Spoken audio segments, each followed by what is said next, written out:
By carefully heating pipe ends and the flange using induction heating and maintaining temperature just below the melting point and applying controlled pressure and minimal rotation, we achieved a strong, durable weld without melting the metal. And now we're coming to the first place award. And it goes to Sorsys Technologies and FuseRing for the dynamic solid-state welding machine.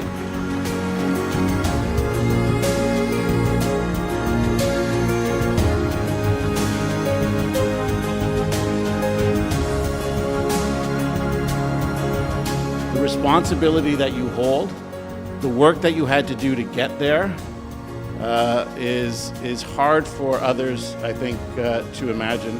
And the responsibility that you bear for the success of our province and our country going forward is an enormous one.